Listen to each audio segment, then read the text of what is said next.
নমস্কার বন্ধুরা, রিঙ্কু কিচেনে আপনাদের সবাইকে স্বাগত জানাই। প্রতিদিনের মতো আজ আবারও চলে এসেছি একটা রেসিপি নিয়ে। আজ আমি কফি দিয়ে দুর্দান্ত টেস্টের একটা কেক তৈরি করে দেখাবো। আর এই কেকটা নরম তুলতুলে স্পঞ্জি জালিদার তৈরি হয়, খেতেও ভীষণ ভালো লাগে। এছাড়াও রেসিপিটা একবার দেখাতে বাড়িতে খুব সহজেই কেকটা তৈরি করে নিতে পারেন। তার জন্য পুরো রেসিপি দেখার বিশেষ অনুরোধ রইল।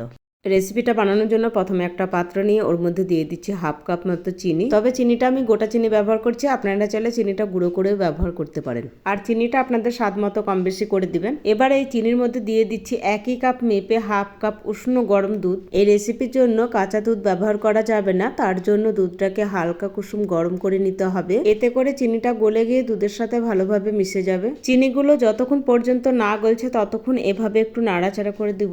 এখন চিনিগুলো গলে গিয়ে ভালোভাবে দুধের সাথে মিশে গেছে।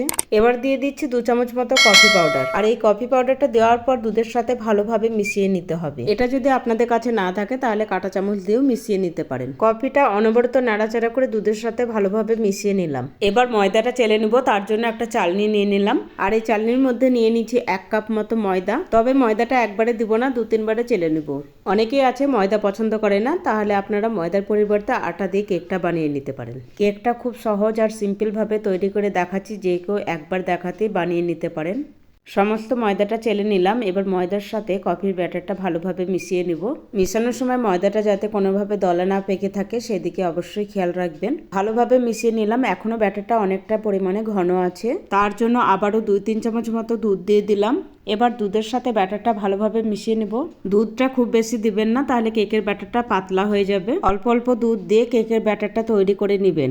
আর ব্যাটারের ঘনত্বটা দেখুন, ঠিক এই রকম ঘনত্ব রেখে কেকের জন্য ব্যাটার তৈরি করে নিতে হবে। এবার এই ব্যাটারের পাত্রটা সাইডে রেখে দিয়ে একটা কেকটি নিয়ে নিলাম।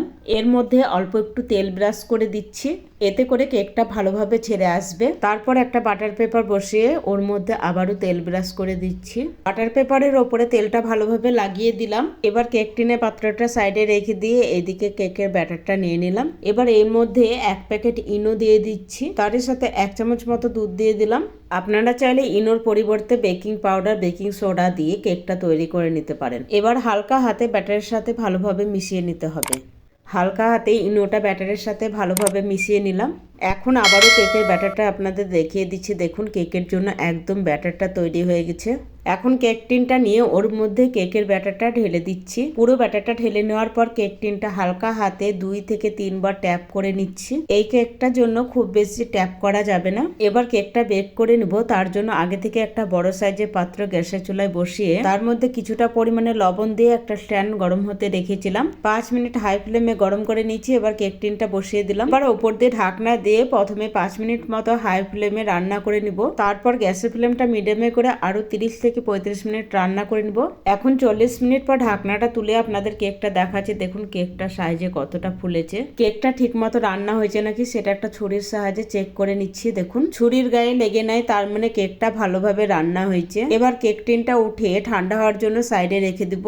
কেকটা গরম থাকা অবস্থায় উঠাতে যাবেন না, তাহলে ভেঙে যাবে। এখন কেকটা ভালোভাবে ঠান্ডা হয়ে গেছে, তাই হাত দিয়ে এভাবে একটু ছাড়িয়ে দিচ্ছি। আপনারা চাইলে এই কাজটা ছুরির সাহায্যে করে নিতে পারেন। এবার একটা প্লেট কেক টিনের ওপর এভাবে উল্টো করে ধরলে দেখবেন কেকটা খুব সহজেই ছেড়ে আসছে। এবার কেকের ওপর যে বাটার পেপারটা আছে সেটা ছাড়িয়ে নিতে হবে। বাটার পেপারটা ছাড়িয়ে নিলাম। এখন কেকটা আপনাদের দেখাচ্ছি, দেখুন কতটা নরম আর স্পঞ্জি হয়েছে। এছাড়াও কেকটা কেটে আপনাদের দেখিয়ে দিলাম। দেখুন কেকের ভেতরটা কতটা সুন্দর জালিদার হয়েছে।